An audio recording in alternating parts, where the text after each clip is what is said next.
At 4:11 a.m., my Informed Delivery email arrived like a punch in grayscale. The preview tile showed 3 envelopes and 1 flat. The flat bore a black bar with Ramsey County Housing Court across the top, and the word summons eviction printed so crisply I could have sworn I felt the weight of the paper through the screen. The addressee line showed my full name and a unit number at Westside Flats on Shepherd Road that I had never set foot in. I stared longer than anyone stares at junk mail. Then I clicked to the USPS detail and read the line that did not belong to my life. Hearing date in 8 days. Past due balance of $3,480. Unit 324. Plaintiff Westside Flats LLC. Defendant me and another name. Co-tenant Lena Nistrom. I did not wake my wife. I walked the short hall from the bedroom past our son's door and into the kitchen lit only by the ambient glow of the Eufy doorbell status light.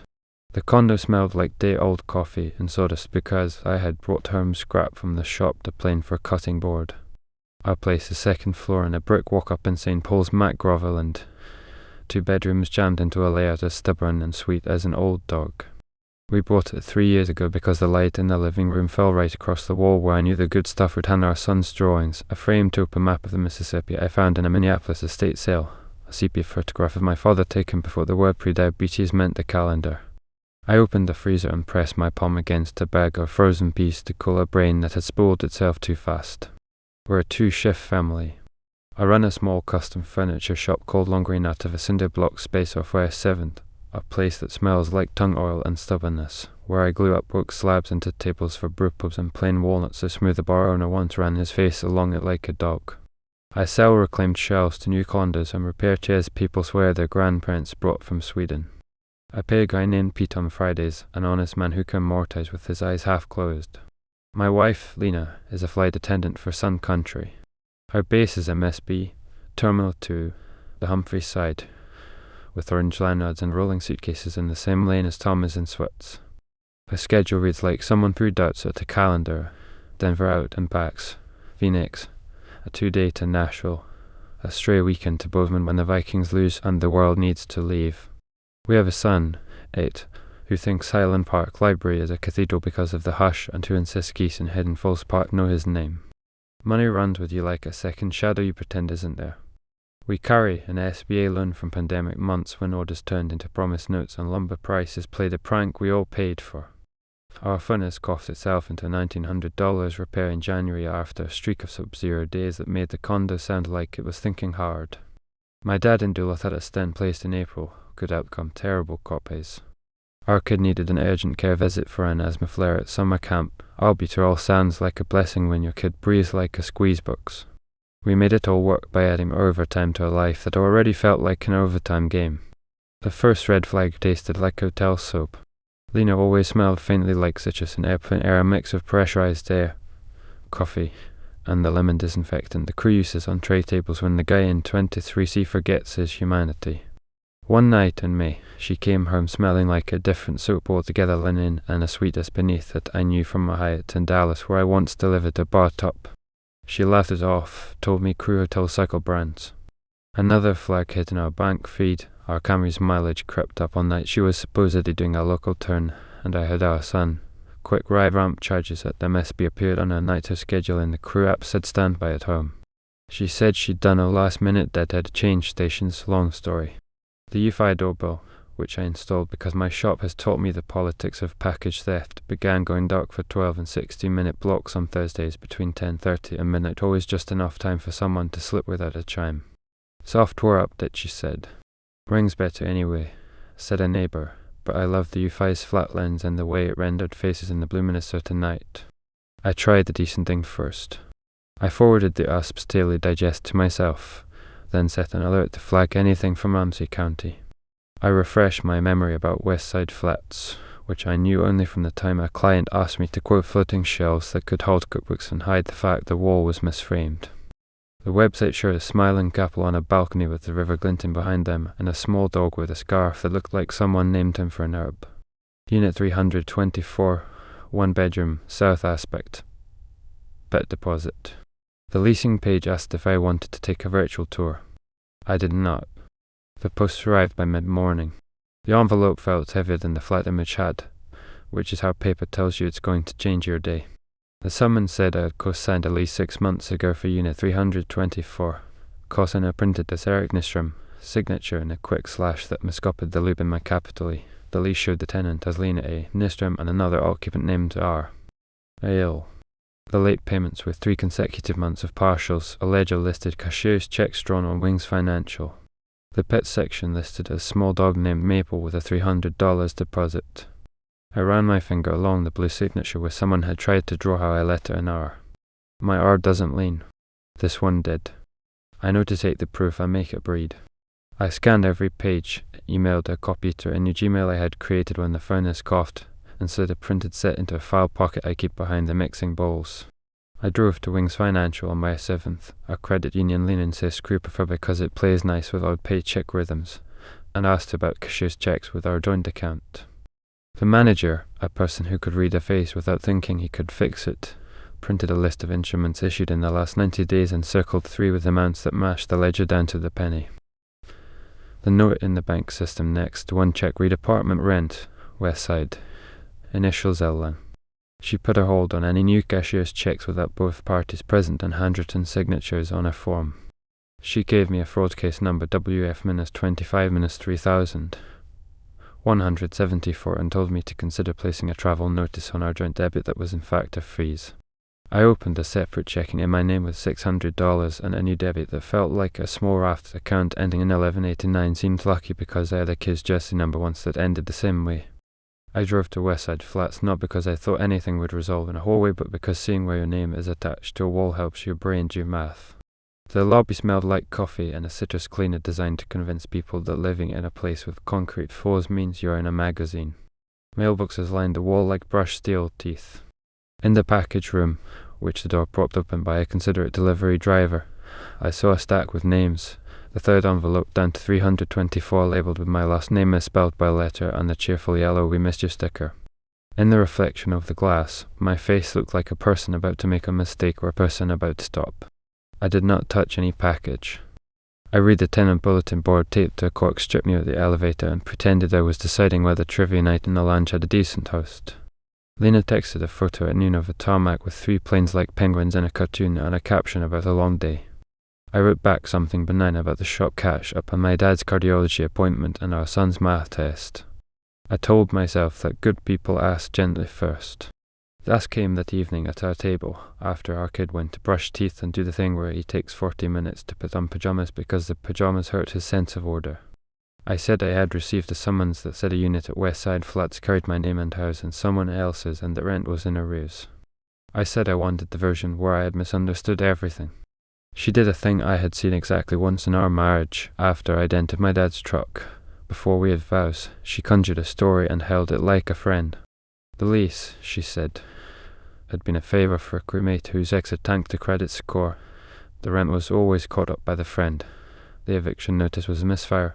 The address was a potential crash pad for a group of 4 that didn't pan out. She had signed my name because I wasn't reachable and it needed to be filed to hold a rate.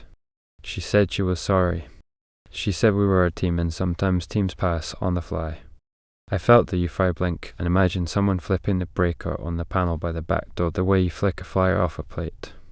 The 3rd party in the summons, they are, Hale, turned into a person faster than any name becomes a person usually. At Target Midway I stood in line with our son to return a shirt that turned out to a gym and saw Lena's Target read card transaction list on her app when she pulled out her phone to see if we had points. A card I had never seen had a new supplemental user, R. Hale, and a second address for delivery. An A7 street line I knew housed a set of new bills that try to look old. She flipped her phone face, done like a reflex, and told me the cashier had put the wrong card in the file and she would fix it later.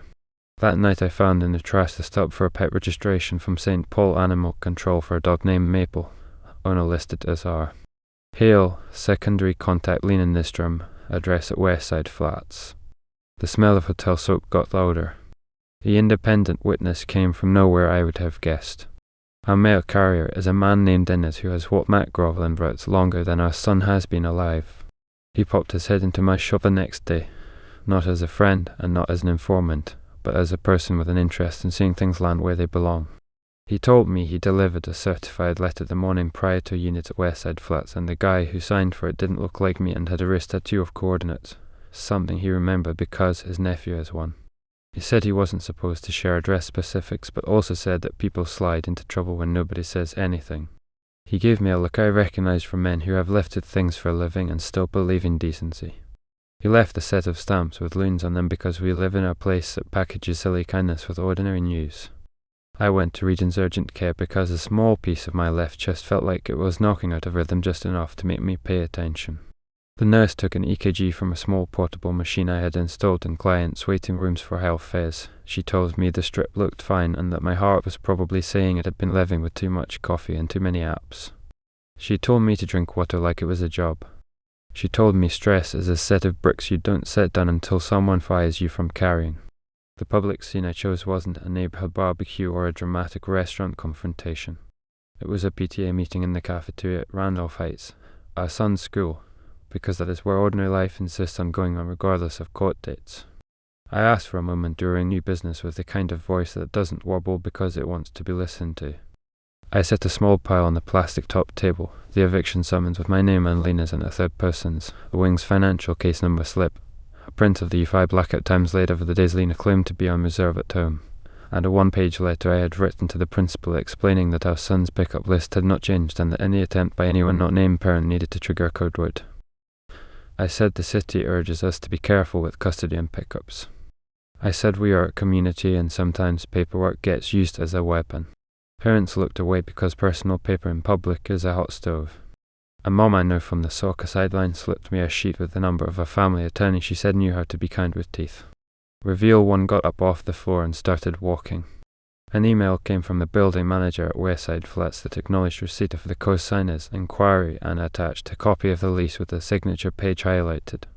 The signature looked like a version of my name if you taught someone who couldn't sit still how to write me. The notary stamp belonged to a pack and ship place on University Avenue. The date and time on the notarization coincided with the precise minute I had scanned a design drawing at my shop and emailed it to a client, the timestamp set in my sent folder like a witness. The manager CC'd their legal counsel and provided a payment portal link and a stern paragraph about late fees and obligations. I called the pack and ship, and the man who shouldn't have had to be part of this said he couldn't release notary book pages without a subpoena. I told my sister's lawyer friend, and she wrote words that made men with name flits pay attention. Reveal 2 came from the Eufy and a neighbor's blink like a duet. I had installed a tiny Wyze cam near the breaker panel because I have learned to install cameras where cameras themselves are made mortal. The Wyze recorded 2 nights in a row, both Thursday, both with Lena home according to the crew app. At 10:46 p.m., a figure in a hoodie that I recognized by the way shoulders move people you live with have rhythm strangers don't lifted the panel cover and found the small breaker labeled doorbell transformer, flicked it off, stood for a beat, then walked out to frame. The neighbor's blink cam caught the same figure at the rear stoop, opening the back door to someone whose rolling bag clacked the way cheap suitcase wheels do. 30 minutes later, the breaker flicked back on.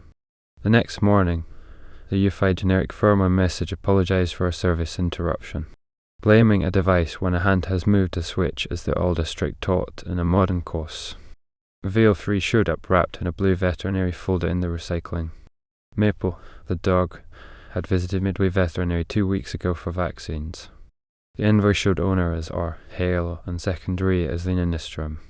The phone number listed as secondary was mine. The appointment time overlapped with part of a day I had believed Lena was in the air to Nashville, and I had our son in a dentist chair getting fitted for simple mouthpiece to stop tooth grinding. I flipped the invoice over and saw a small doodle of a house, a heart, and 3 initials. It landed like a physical insult that nonetheless failed to knock me off my feet. Reveal 4 sat in a storage unit off University Avenue because secrets love corrugation. A charge on our joint card led me there. The $39.99 recurring that lives in the part of a bank statement you always think I'll examine later. The clerk, a man with the decency to tell me he couldn't let me in without a key, did not see me walk when my eye followed his clipboard to a scribbled unit number and a name with only 1 letter off from my wife's maiden. My locksmith friend, who owed me a favour because I once installed his shop shelves on a Sunday morning without charging for the rush, met me 15 minutes later. The door rolled up to reveal a couch I had helped carry up our condo stairs 2 years ago, and a set of kitchen boxes labelled with black marker in my wife's hand: spices, utensils, towels. The pelican case on the floor contained a Ring doorbell still in its box, a spare key fob to Westside Flats, a spare phone with the plastic still on, and a slender folder with a lease co-signed copy and a sheet of paper full of password hints that read like inside jokes I was no longer inside. I closed the case and leaned against the coal aluminum door and thought about whether a wall is made of fortitude or of failure. My father texted from Duluth to ask if I was coming up that weekend for walleye and if I could bring the long clamps he had loaned me. I told him maybe and didn't explain because explaining grows vines. My mother called to ask if we were going to church at St. Columba on Sunday because aunties require structure to eat cake. I said yes because sometimes sitting under a wooden roof with old men's songs bleeding through speakers is the only way to tell yourself you are not trapped in your own new habits. The moral fork did not present itself with a trumpet. It arrived like a sticky note on the edge of a desk. Press charges now or hold. The lawyer I ended up hiring small office off university with boxes stacked in a way that signaled either genius business or neglect to outline criminal forgery and civil remedies, different lanes of control.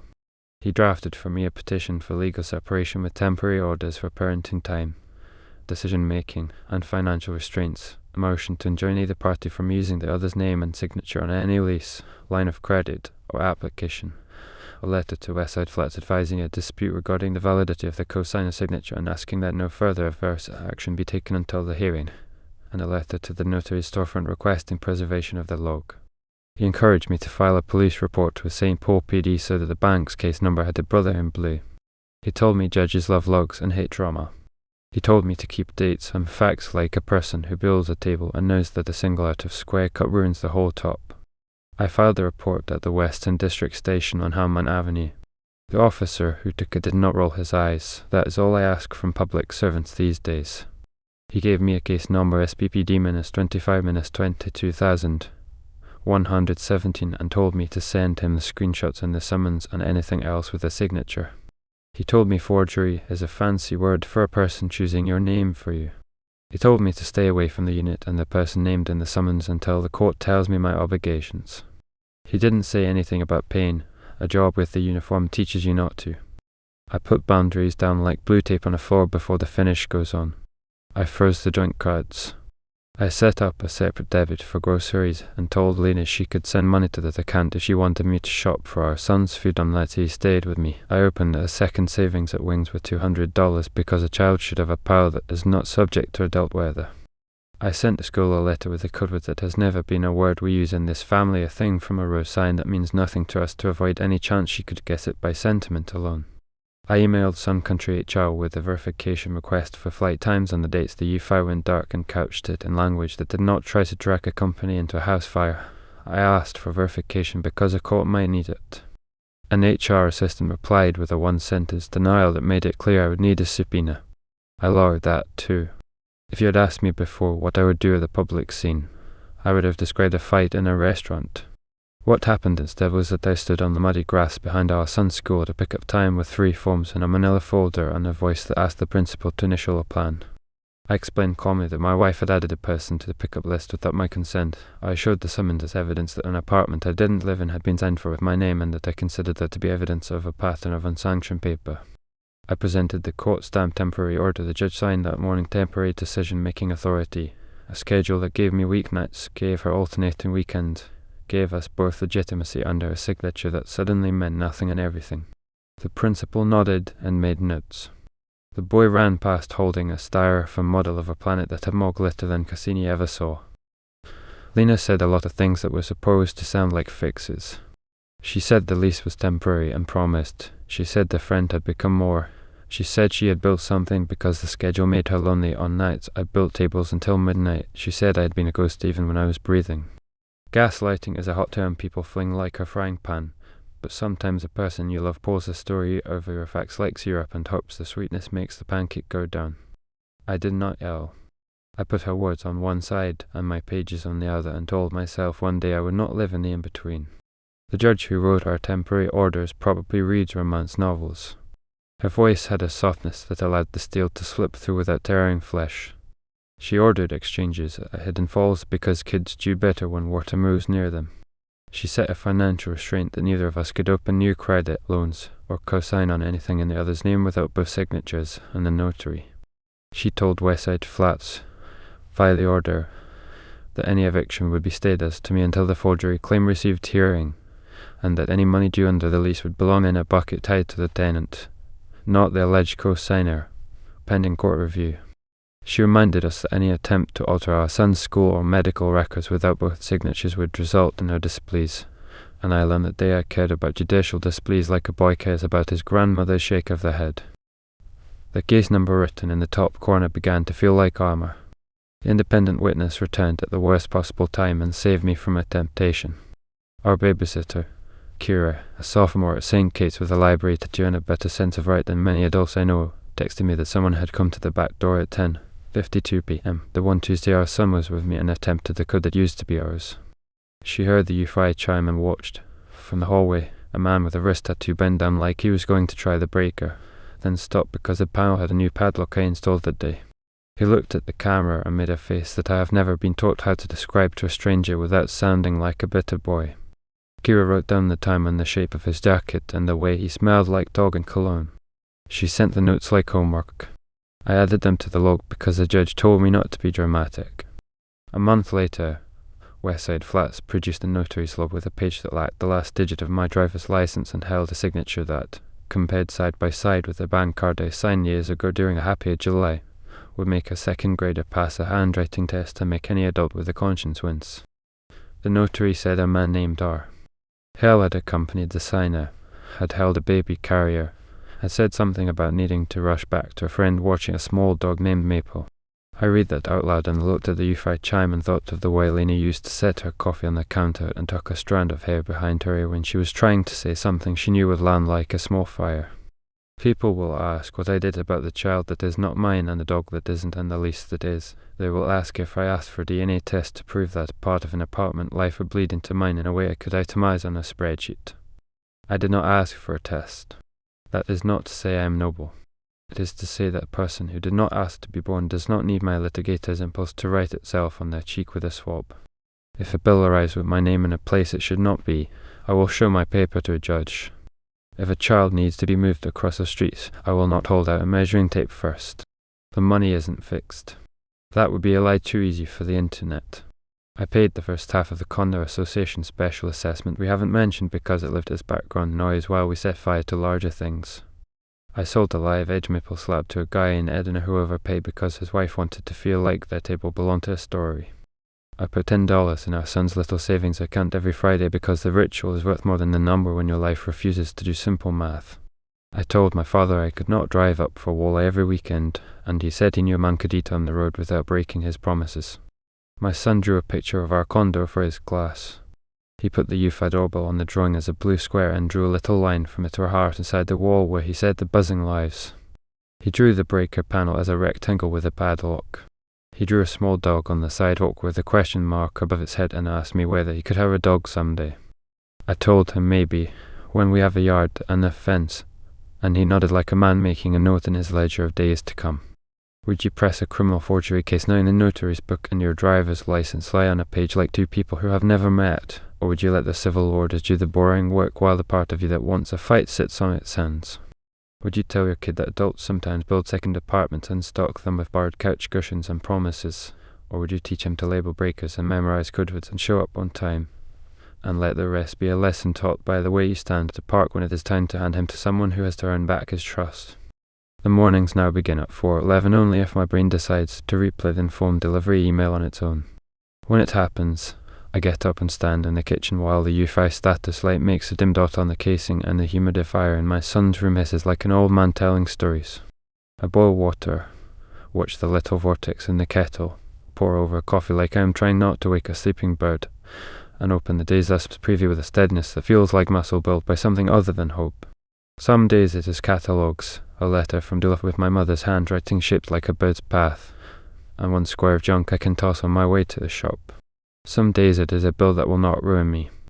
Some days it is nothing at all, and I have to work to believe that is a gift. On the walk to my van I pass the breaker panel in the back hall and touch the small padlock like a talisman, a way a person rubs a lucky coin before an appointment. The padlock is cheap and would not stop a determined person. It gives my day a hinge anyway. At Hidden Falls, during exchanges, we stand on opposite sides of the lot like two people who found the same map and drew different routes. Our son runs between us with a backpack full of drawings and a granola bar he squished into paste in his pocket. The river is patient there in a way I do not know how to be yet. The geese perform their rude theatre. A biker with a bell that sounds like a kitchen toy goes by and makes me wish grief had such a clear signal. Lena is kind to him. She has always been kind to him. She looks at me sometimes like she wants to tell me all of it in a single sentence, like a story you tell the exact right way and everyone uploads. We are not people who get the single sentence. We get paper and date and a padlock and an app that shows us a mailbox's stomach before the letter lands. At 4:11 a.m., the blue glow on the screen still finds my face sometimes. I don't let it keep me. I click. I look. I label. I leave a space for anything that can be measured and refuse to make space for anything that asks me to love a lie. I flip on the porch light that hums like an insect because the Condo Association cheaped out on LED drivers, and I watch the rectangle of hallway wall fill with honey light. It is the same wall that held the first bad news without falling. On the breaker panel, the label I made with my little dime will read in block letters the thing I try to live by now. Leave on.